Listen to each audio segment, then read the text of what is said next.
Hi leaders, we want to give you some tips in order to help you create better community within your groups. And so for the last few weeks, we've been hearing the thing that kids are coming to their community group on Wednesday night and not having read.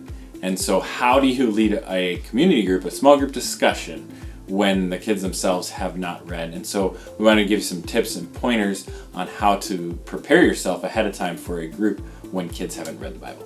Right, so when that happens in your small group, you really transition into more of the role of teacher.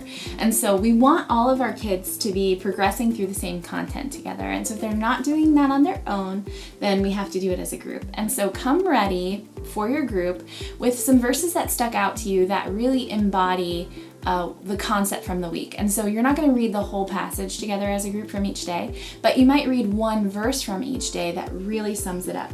But as we talk about, in small groups, you want to be talking about 25% of the time. And so don't read that verse yourself.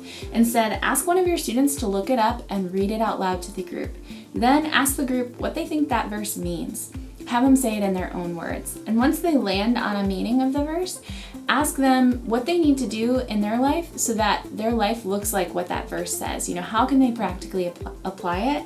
Right. Maybe do that as a roundabout so everyone's speaking, but it's a good way to get them progressing through the content together when they didn't do the homework. Right. So this week, as you are reading the Bible and preparing for small group next week, I challenge you to each day pull some verses out or a verse out and what it means to you, and come prepared knowing that if the kids haven't read, this is the direction we're going to go to get them to engage with the content, and then ultimately challenge them to read the following week.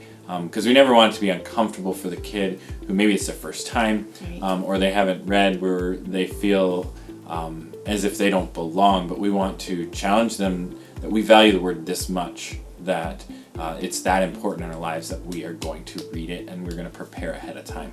Right, and if you do have a group where maybe half of them are reading and half of them are not, that's a different challenge. Right. And so use those students that are reading as the teachers. Ask them what verse stood out to you. Let them read the verse that they were meditating on all week, and then pose those same questions that we just talked about that verse. That way the kid who read doesn't feel like they missed something because they did the homework, and then the kid who's new or didn't get a chance to read is still involved and learning as well. So I hope this tip helps you as you continue to lead your community groups and grow that community of believers.